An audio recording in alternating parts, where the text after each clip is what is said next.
70കളിലെയും 80കളിലെയും ഗൃഹാതുരത്വമുണർത്തുന്ന ഓർമ്മകളിലേക്ക് നമുക്കൊന്ന് പോയാലോ? ആ കാലഘട്ടത്തിൽ മലയാളികളുടെ വീടുകളിലെ അഭിമാനമായി നിന്നിരുന്ന ഒരു ഉപകരണമായിരുന്നു മർഫി റേഡിയോ.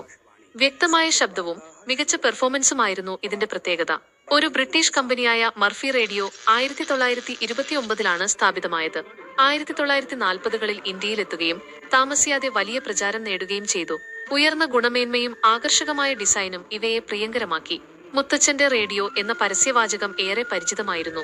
പിന്നീട് കമ്പനിയുടെ പ്രവർത്തനങ്ങൾ പല ഘട്ടങ്ങളിലായി അവസാനിച്ചെങ്കിലും മർഫി റേഡിയോ ഇപ്പോഴും ഗൃഹാതുരത്വമുണർത്തുന്ന ഒരു ഓർമ്മയാണ്.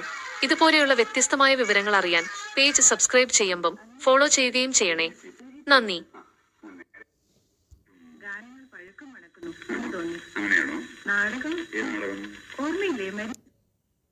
അവരുടെ ഇനങ്ങൾ പൊതുവെ ഉയർന്ന നിലവാരം പുലർത്തി.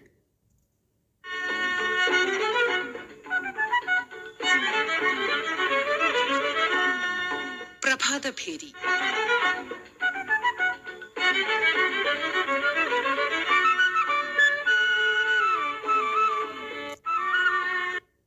നാടകം സമാപിച്ചു.